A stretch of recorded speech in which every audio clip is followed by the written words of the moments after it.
Hi everybody, it's Irene with BrainStormAcres.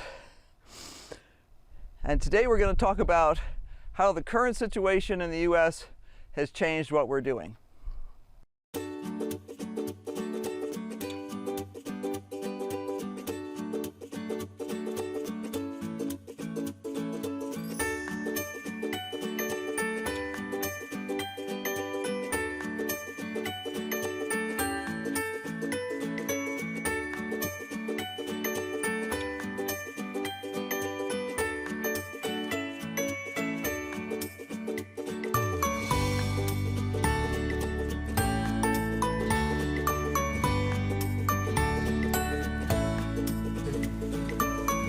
I tried to explain to him that no one else on the face of the planet has ever parked over there.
Well, to be honest, it hasn't changed too much, but it has changed a few things.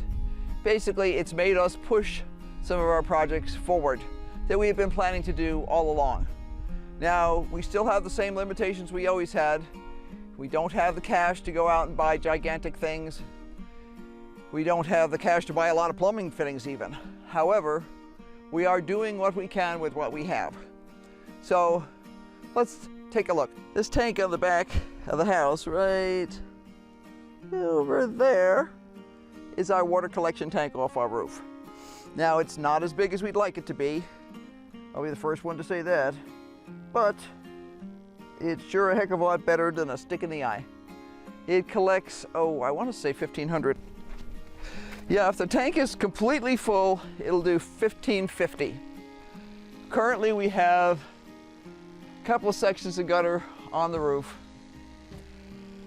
Our goal this week is to get one more section up. I don't think we could do more than that with our current setup, but we're not getting any rain lately, but we are getting heavy frosts, which then proceed to melt off the roof and land in the water container. So every little bit helps.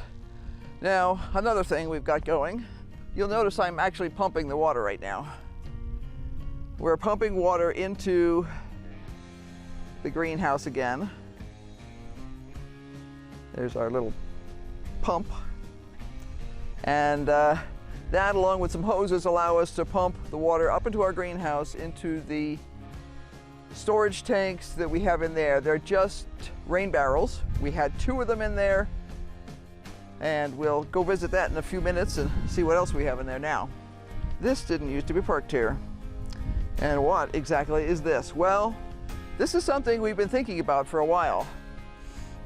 It is possible for us to drive down the road just a couple of miles, not as far as going to town, and there's a water station there with a well and chlorinator and all that kind of stuff, so the water's safe and meets county standards.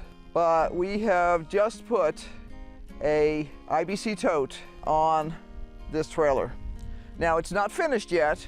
We need to tie it down, which we can do pretty easily because this is a welded trailer. We've had it for several years. It came from a friend who had it actually deserted at his house. And honestly, it had probably been there for 10 years. He couldn't even remember who left it there, but nobody ever came to collect it. And we suspect they're either dead or moved. He needed to move. So he needed to get this thing out of his front yard because, as you can imagine, while it is a nice, sturdy, well-welded trailer, it is not a very good piece of decor for your front yard. So he gave us this. We said we'd take it and stick it in the side yard here, and we kind of thought about various things, trying to recover it, trying to do something, I don't know. But it sat there, and it has sat there for an additional 9 years. So we put an IBC tote on it, and this would allow us, in a pinch, to go get our own water. Now, why would we want to go get our own water? Well, if things got bad enough, it's possible that the water company we're buying from might not have any drivers. Our basic concern was, we've noticed recently that the water in the house was producing what we call a biofilm. Anybody who has dogs and cats will know that if they don't clean the dog or cat's water bowl for a couple of days, you'll get this kind of sliminess on the inside of it, and that's a biofilm.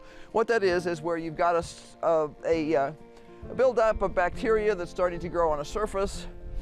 It's not necessarily harmful, but it's not a great idea for drinking water and stuff like that. And we noticed that with our new water company, all of a sudden we're getting biofilm. So the last time he delivered water, I watched him in detail to see exactly how he was managing his hoses and everything else, because the previous guy had been super immaculate about everything. Well, the polite way to put it is, this guy's a slob. And he has no concern about getting mud into the tanks or anything else. And I'm like, well, that explains the biofilm. I noticed it first in the dishwasher, and then I noticed it in the bathroom sink. Now, the bathroom sink in our house does not get used all that often. We don't wash our hands very much there, except sometimes once in a while, but pretty rarely.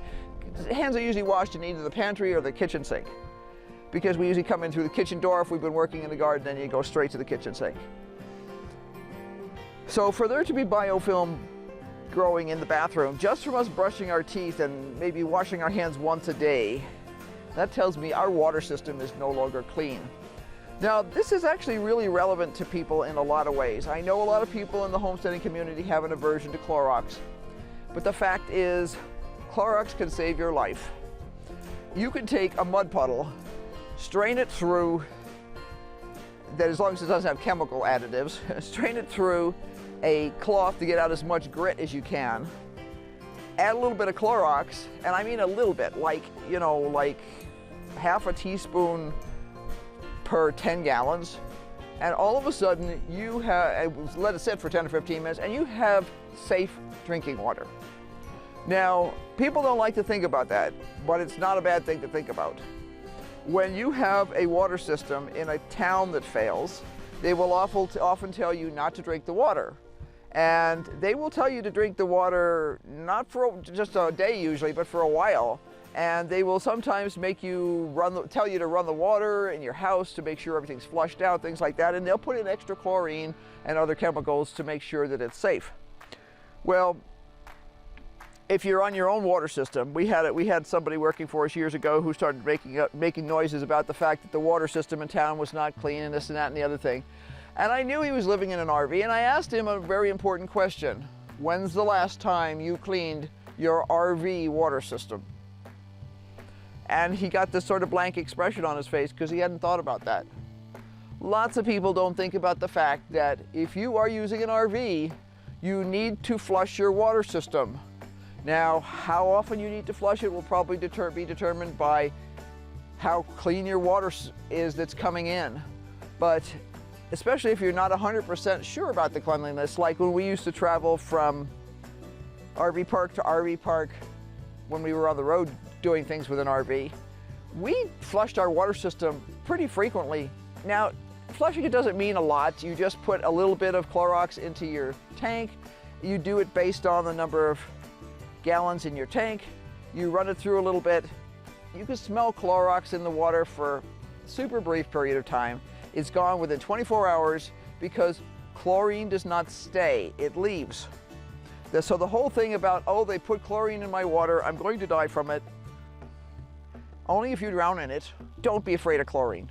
Don't be afraid to make sure that your water system, if you live in an RV, camper trailer, travel trailer, little tiny house, any of those things, you need to make sure your system is clean. And some people only do it once a year. Some people do it a couple of times a year.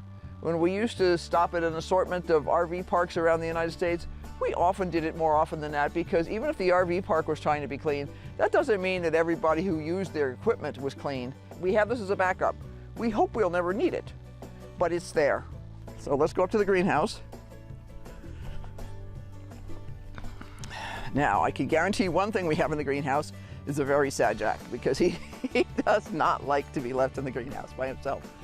And Mom's been running around doing all kinds of things this morning, so he is stuck. He is stuck way in the back there. Oh, I can see him, he's hiding down there. He really likes it down there because it's warm, super warm and toasty. Let me see if I can get a picture of him. There he is, he's coming to see me. He says, Mom, you came to rescue me. We had 2 rain barrels here. Well, if you can see around the corner now, we now have 3.